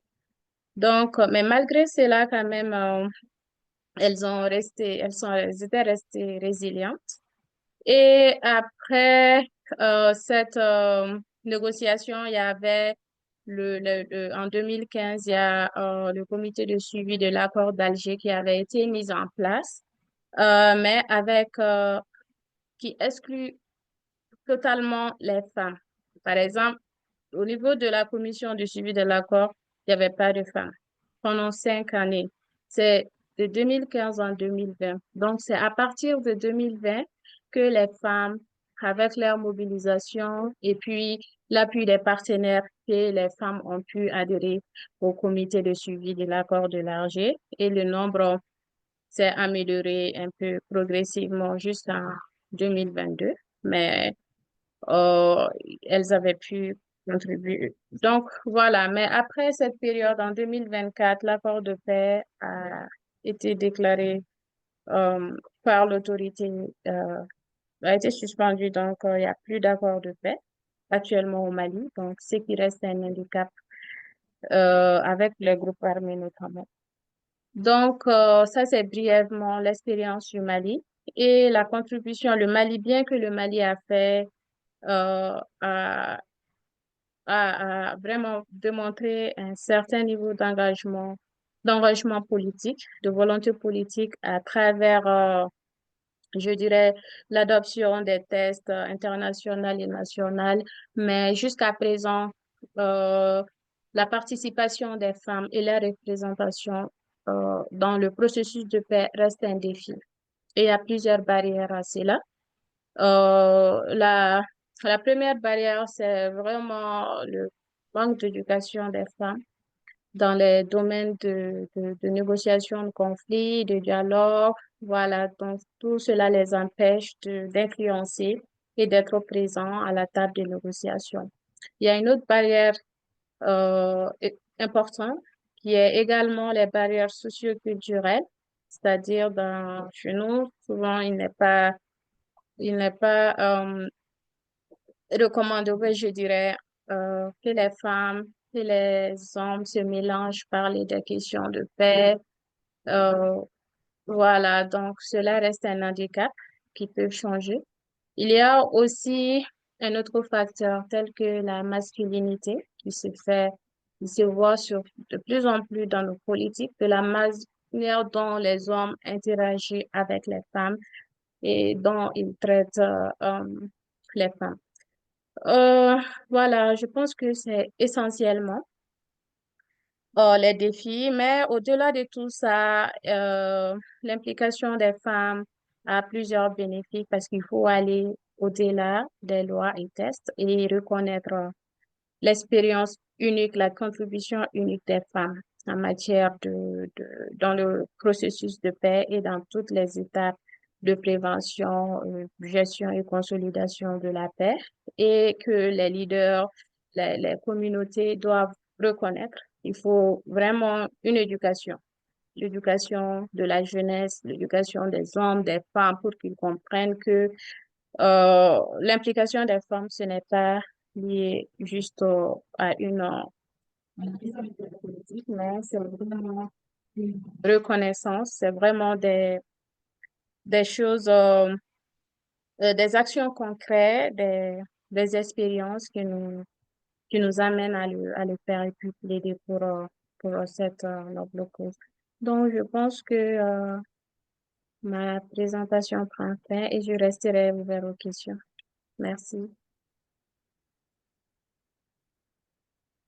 Merci beaucoup, Madame Fatoumata, pour excusez-moi, pour ce rappel concernant tout ce qui est cadre au Niger de la participation des femmes, notamment dans l'agenda femmes, paix et sécurité.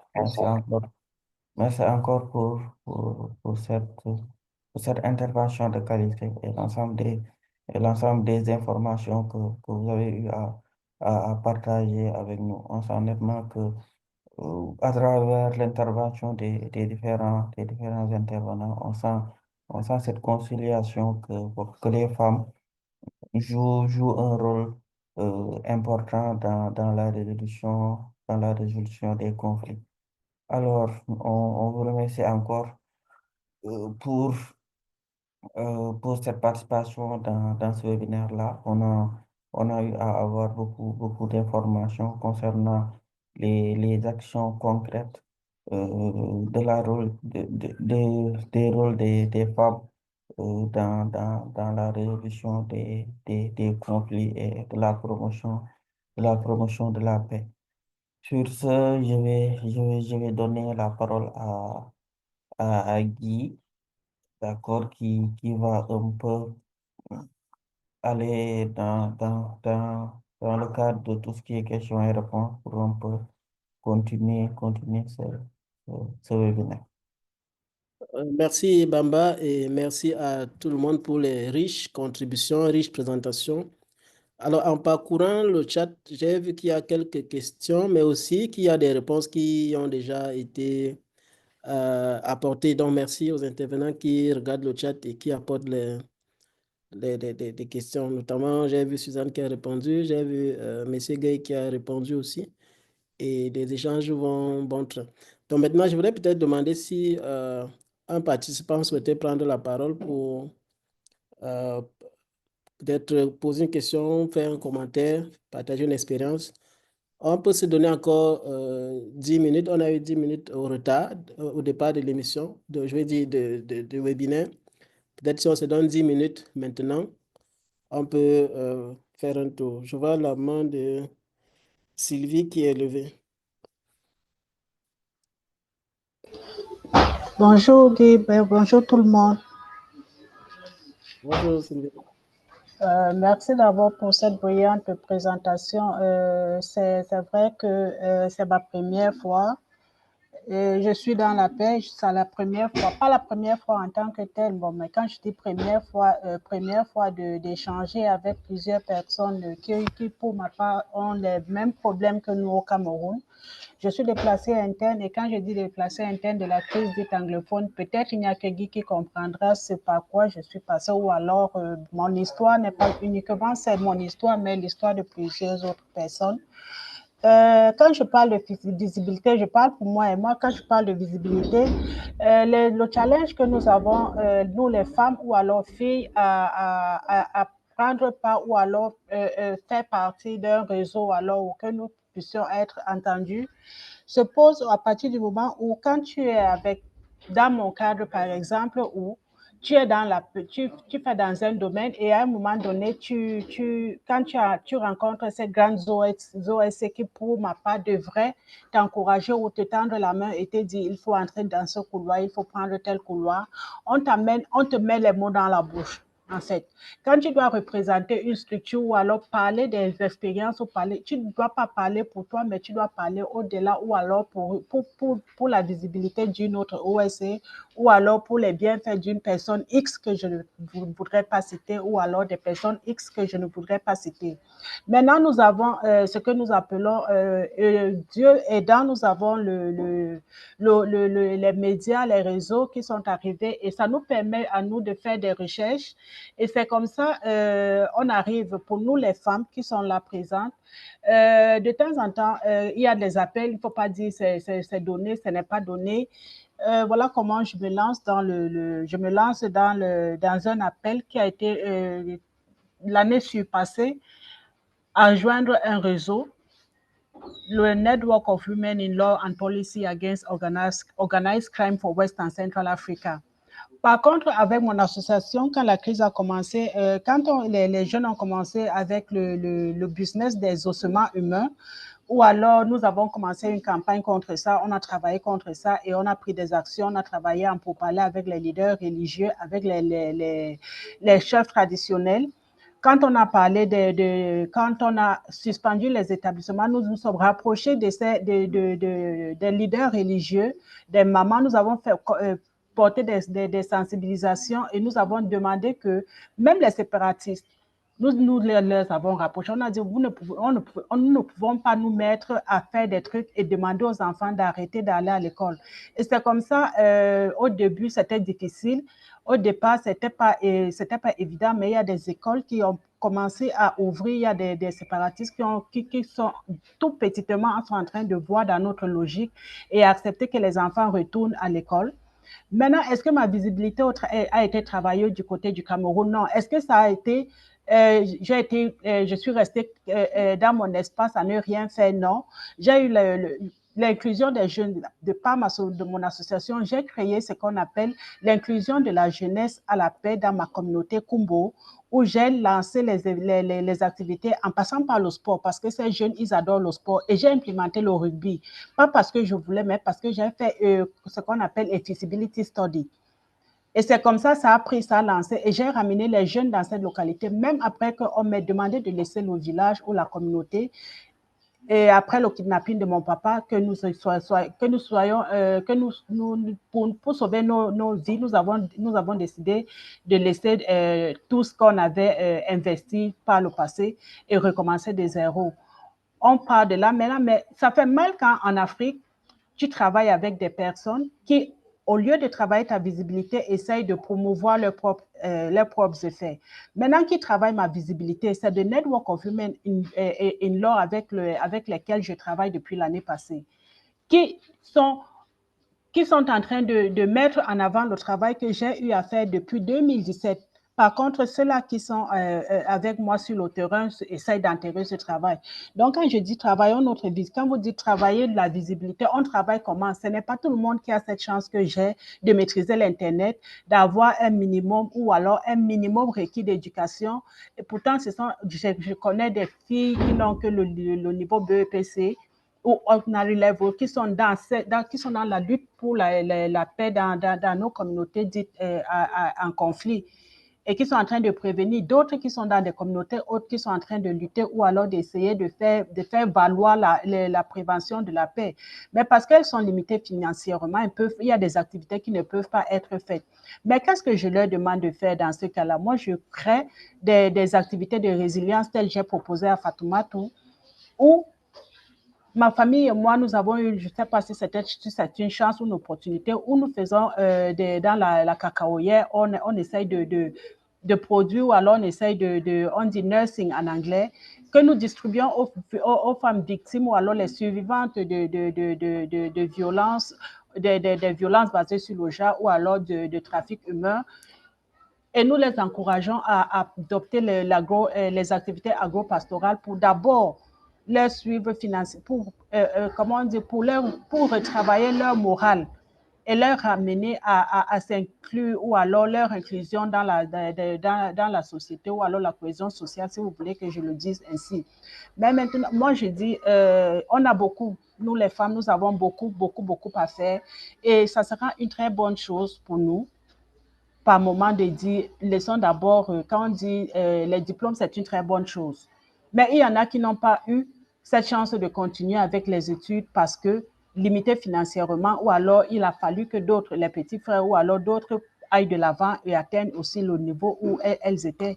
Et généralement, quand on me dit, on parle de la résolution 1325, ce sont des grands cerveaux qui font ces promotions-là. Mais après les séminaires organisés avec les leaders religieux, les leaders d'OSC, est-ce qu'il n'y a pas de suivi? Et même quand tu essaies même de leur approcher pour leur dire, bon, voilà, à ce niveau, je suis ici, là, je suis bloqué à ce niveau, c'est comme si tu manquais ou alors c'était une faute pour toi d'essayer de donner de ta voix ou alors de ta participation à la prévention ou alors à la lutte contre à lutter contre la peine. Donc, c'est un peu ça ma participation. Merci beaucoup. Merci beaucoup, Sylvie, de partager cette expérience et ce riche travail qui est fait dans le contexte difficile que je connais pour être au Cameroun également et de travailler également dans les conditions similaires. Donc, je remercie pour ce partage. Je crois qu'il y a... c'est bien que nous soyons en contact pendant ces réunions aussi. Il y a des espaces au Cameroun où la société civile se retrouve souvent pour mettre en avant leurs efforts pour la construction de la paix et autres. Ce serait bien qu'on ait à partager ces espaces-là pour pouvoir partager ce que nous faisons et nous faire connaître aussi. Et c'est aussi l'occasion pour moi de rappeler que World Beyond War présente ses plateformes de communication pour rendre visibles les actions qui sont menées partout en faveur de la promotion de la paix. Donc, ce serait également bien que nous puissions échanger là-dessus pour pouvoir mettre à votre disposition les espaces, les plateformes de World Beyond War pour pouvoir faire part du travail impressionnant que vous menez et partager les résultats avec les autres pour inspirer également d'autres femmes et d'autres jeunes dans ce même combat. Merci beaucoup.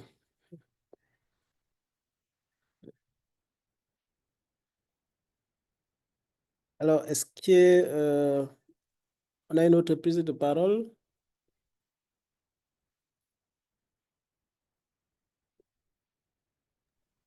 Ok, s'il n'y a pas une autre prise de parole, il y a une information importante que je voudrais partager avec vous. C'est un autre, il y a un autre webinaire que World Beyond va organiser le 19 mars.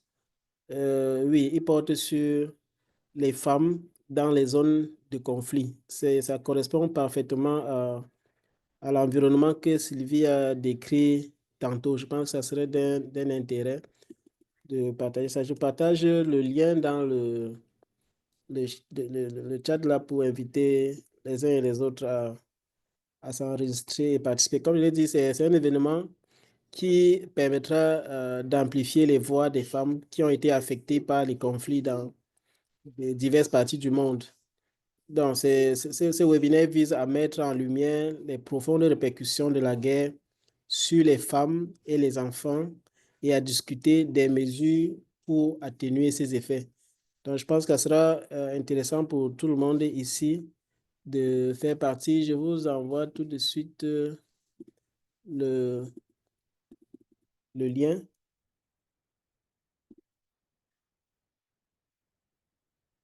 Voilà, le lien est dans le chat. Vous cliquez, vous vous enregistrez et vous notez le rendez-vous. Donc, Gustave.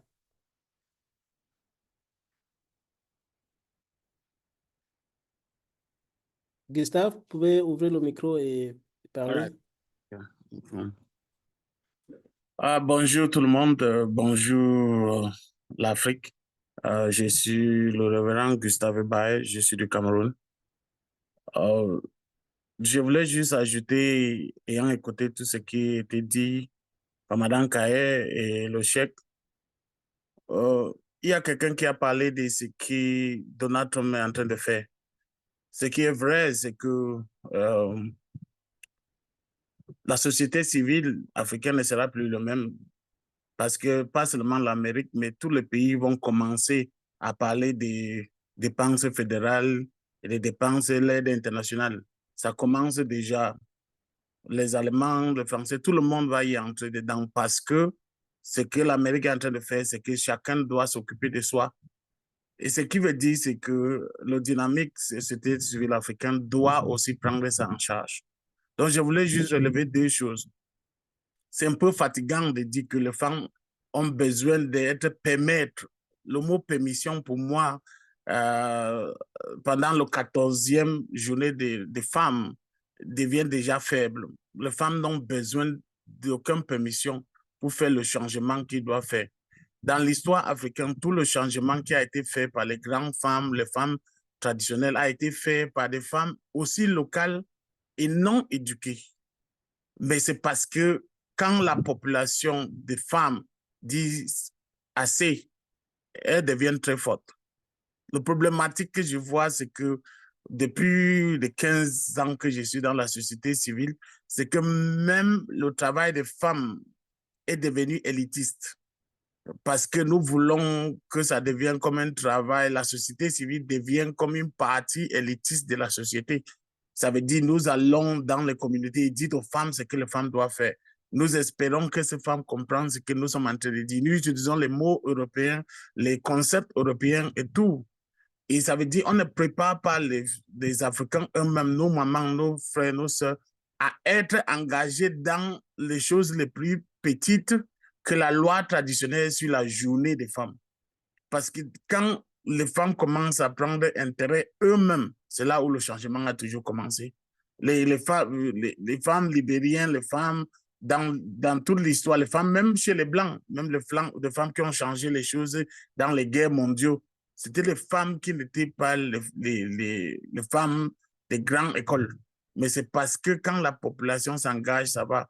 C'est ça qui faiblise notre travail des sociétés civiles, parce que nous disons toujours les hommes. Qui sont ces hommes? Qui sont ces hommes? Nous disons donnons place aux femmes et aux jeunes. Qui sont ces jeunes? C'est les jeunes qui sont les enseignants, c'est les jeunes qui portent les armes, c'est les jeunes eux-mêmes qui décident les stratégies de la guerre. C'est les jeunes qui sont les généraux ici au Cameroun qui tuent les mamans et les enfants. C'est les jeunes. Donc, qui sont ces jeunes?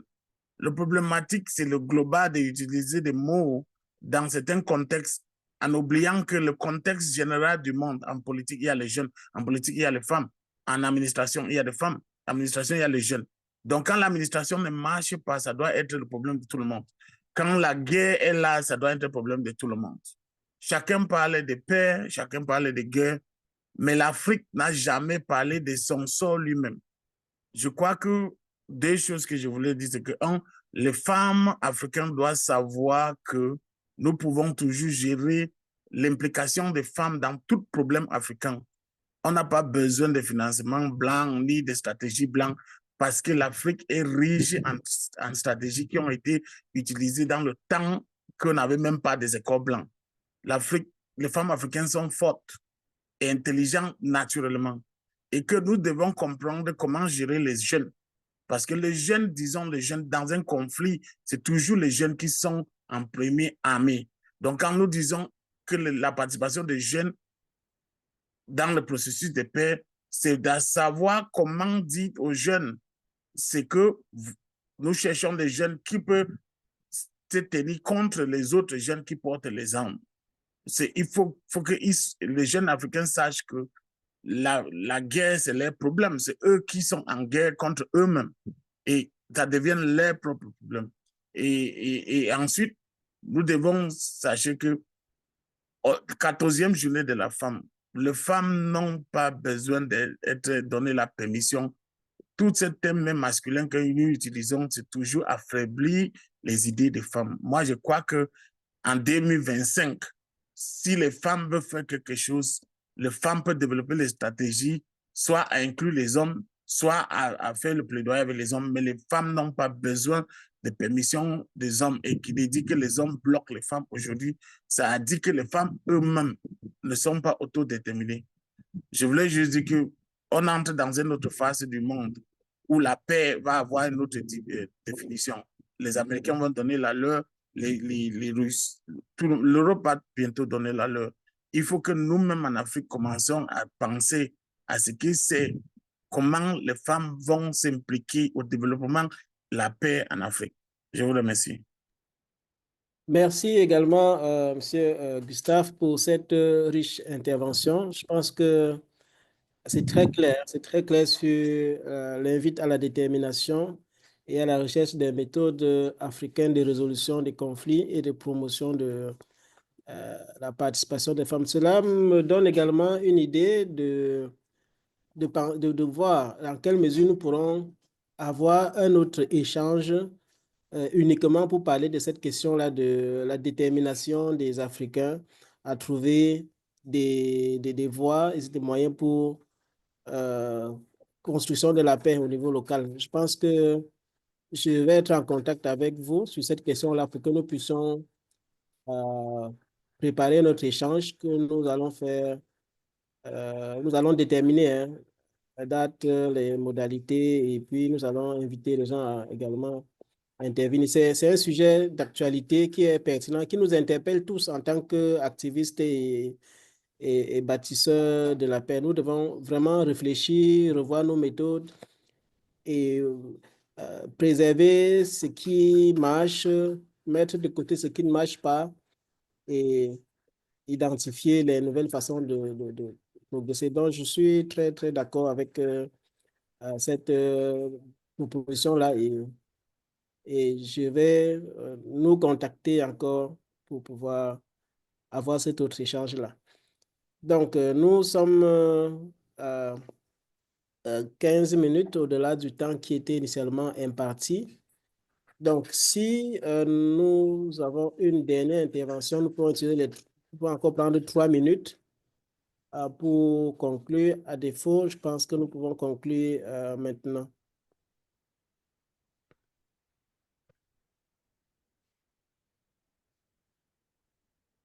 Alors, merci à tout le monde.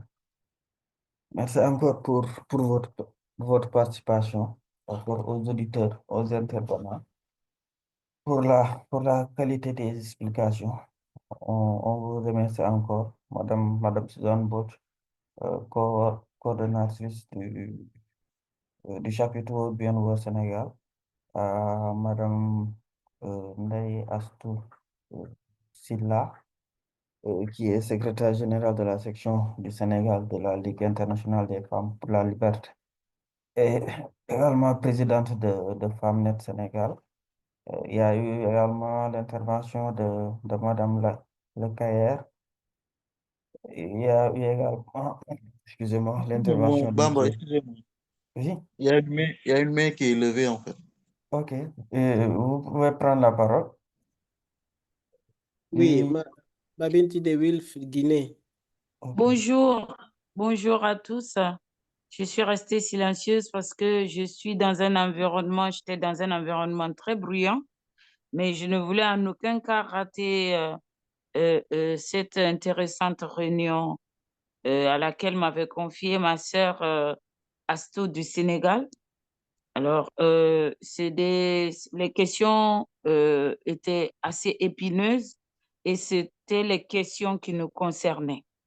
J'ai bien aimé les approches et les réflexions. Nous sortons, il y a une partie de Wilf qui sort d'une formation certifiante sur l'agenda Femmes, Paix et Sécurité avec l'Université Senghor. Nous l'avons terminé en février. C'est justement sur ces questions-là. Nous pensons que les synergies d'action vont nous permettre de voir comment mettre des stratégies en place sans qu'on ait besoin de tendre la main tout le temps à l'Amérique, par exemple. Ce volet est extrêmement important. Il faut qu'on voit à partir de maintenant, depuis que M. Trump est revenu, il faut qu'on revoie nos copies et qu'on revoie nos façons de penser. On a des choses qui sont endogènes en Afrique. Il faut qu'on s'en serve. Il faut qu'on s'en serve pour pouvoir traiter les problèmes du siècle auquel nous faisons face. Je suis tout à fait d'accord avec cette idée-là. Il faut qu'on s'organise rapidement parce qu'effectivement, ils vont tous se mettre dans la danse. Allemagne, France, machin, même les pays du Nord qui sont en général assez plus sympathiques, c'est entre parenthèses, cela n'engage que moi, mais il est impératif qu'on puisse se recentrer sur nous-mêmes pour voir comment est-ce que nous pouvons gérer les problèmes au niveau de nos communautés. Alors, l'autre question que moi, je voulais poser, c'était par rapport au chapitre. Il n'y a pas de chapitre guinéen de l'organisation, ou à moins que je ne sois au courant.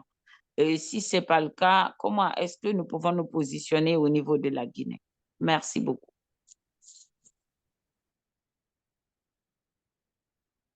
Je reste Monsieur Guy, pour répondre à cette dernière question de Madame, de notre intervenante venant de la Guinée, à savoir comment aujourd'hui développer également un chapitre pour Bienvenue au niveau de la Guinée.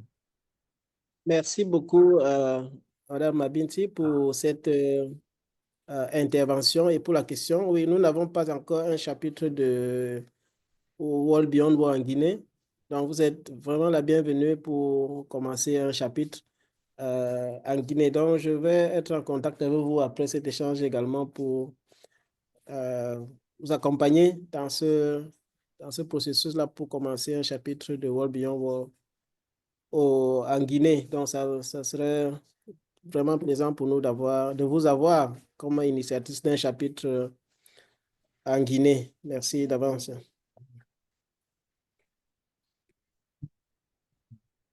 Alors, merci beaucoup. Je pense qu'on ne va pas encore trop monopoliser la parole. Je vous remercie encore pour ces interventions de qualité. On a beaucoup appris durant ces échanges de 1h30. On sent nettement que aujourd'hui, bon, le rôle crucial des femmes dans la construction de la paix. Ce webinaire visait un peu à faire tout ce qui est plaidoyer, d'accord, à faire tout ce qui est rappeler la mobilisation accrue pour l'inclusion des femmes dans tout ce qui est processus de résolution de paix. Et tous nos intervenants ont eu à partager leurs expériences par rapport à tout ce qui est plaidoyer des rôles des femmes dans la construction de la paix et tout ce qui est lutte contre les conflits. Alors, sur ce, je vous remercie encore et je rappelle que nous, au niveau du Sénégal, World Beyond World, Sénégal sera toujours dans cette dynamique-là d'organiser ces espaces d'échange qui vont nous servir à tout le monde. Je vous remercie encore pour votre présence dans ce webinaire. Merci à tout le monde. Merci. Merci. Bye bye à tout le monde. Au revoir. Merci. Bonne fête. Merci. Merci Debs. beaucoup à tout le monde aussi, vraiment, de nous avoir Merci beaucoup. donné cette opportunité. Merci beaucoup pour la présentation. Merci beaucoup. Merci. Astou Guerre-Guefa. C'est enregistré. Je pense que Guy va partager ça avec tout le monde. Oui, Merci. Merci à vous tous. Merci beaucoup. Surtout Fatma Djiri et à vous, tout le modérateur. Oui, je voulais dire une chose. Oui. J'espère que nous allons avoir l'enregistrement de tout ce qui a été dit parce que ça a été tellement riche de belles propositions et ce serait dommage de perdre ça. Et L'enregistrement. autour de ceci, on C'est peut bon. bâtir Oui, n'importe quel projet. l'enregistrement possible, oui. D'accord. ok. Prochainement, moi je demande aussi penser à la République démocratique du Congo qui est aujourd'hui agressée. Quelle solution donner à ces problèmes pour une paix durable? Je D'accord. pense que ça serait important. Merci. Oui, Ce serait extrêmement important Merci parce que beaucoup. le cas de la RDC, Merci le cas de la beaucoup. RDC est très compliqué et nous ne pouvons pas rester là à regarder faire. Il faut qu'on creuse pour savoir comment agir en faveur de ces populations-là. C'est extrêmement important. Merci. oui, Merci beaucoup. Merci Ok. beaucoup. Soyez les bienvenus. La RDC travaille vraiment sur cette question-là. Et j'ai partagé dans le chat un lien pour une lettre de campagne que nous avons initiée pour inviter les gens à marteler, à harceler les Nations Unies pour qu'ils mettent la pression au niveau des acteurs au conflit en RDC pour que cette situation connaisse une fin. Donc voilà, le lien pouvait également pour Je viens de avoir voir le lien. On l'a copié là. oui, et aussi partager et envoyer également une lettre en suivant les instructions à travers cette page-là. Et nous sommes également ouverts pour entamer une conversation spécifique sur le cas de la RDC pour voir d'autres choses que nous pouvons proposer parce que c'est vraiment préoccupant et c'est choquant de voir tant de personnes être ravagées de cette façon-là. Exact. Exact. Tout à fait. Nous restons ouverts aussi. Hein. Nous restons ouverts à Merci vivre beaucoup. L'Afrique aux Merci Africains, beaucoup, frère. surtout par les Nations Unies là, et même aussi sont derrière cette histoire. Donc, il faut vraiment creuser en profondeur. Voilà. l'Afrique. Nous Ok, allons merci.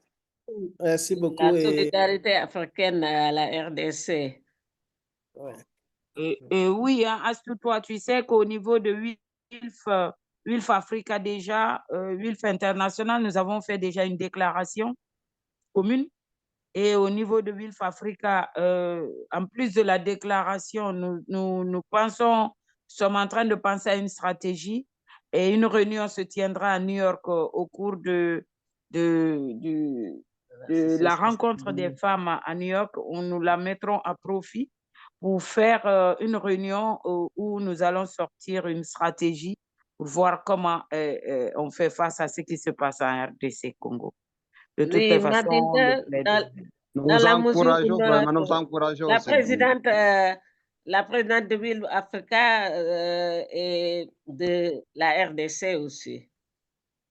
Voilà. Tout à fait.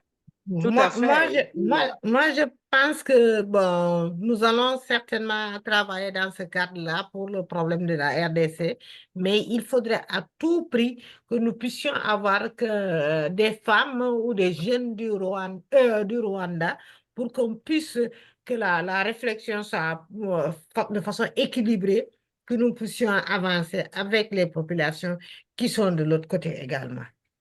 Il faudrait bien qu'on aille par étapes, Astou. Le problème, c'est que maintenant, on ne peut pas mettre tous ces acteurs sur la même table. Alors, moi, je propose qu'on aille par étapes. Non, ce n'est pas des politiques, hein, c'est la société civile. Ce n'est pas des politiques, c'est la société civile. C'est pas des politiques. C'est pas évident. C'est pas des politiques, c'est la société civile. Il faut qu'on remercie tout le monde par rapport au niveau des populations, il n'y a pas de problème. Rwandais, Congolais, pas de problème. C'est au niveau politique où il y a des problèmes, au niveau des gouvernants. Mais au niveau des populations, je pense qu'il n'y a pas assez de problèmes, même si la population du Rwanda est vraiment contrainte, donc elle n'a pas la voix de s'exprimer librement comme on s'exprime en République démocratique. Justement, c'est pour cela. Vous connaissez le régime rwandais, vous connaissez le régime rwandais. À défaut, s'ils s'expriment, au retour, ils seront matés. Mais il n'y a pas de problème entre la population civile. Je sais qu'il n'y a pas de problème. Je veux juste avoir des alliés dans ce que nous allons faire. Voilà. C'est normal. C'est normal. C'est la RDC qui est prioritaire. Nous devons résoudre les problèmes de stratégie, d'ailleurs, il faut qu'on voit ensemble et avec la RDC. Vous savez que la réunion que nous aurons, elle est multi-acteurs. C'est toute l'Afrique qui est représentée au sein de WILF, la région africaine. Donc, nous allons tous trouver des solutions. Il y a WILF au Rwanda. Donc, personne ne sera exclu. Mais il faut vraiment qu'on y aille. Bon, écoutez, on ne va peut-être pas vous retenir beaucoup plus que ça. On est off là maintenant. C'est parfait. Et merci beaucoup. Et merci à tout le monde. Merci à tout le monde. Merci. Au revoir. Au revoir. Merci. Merci.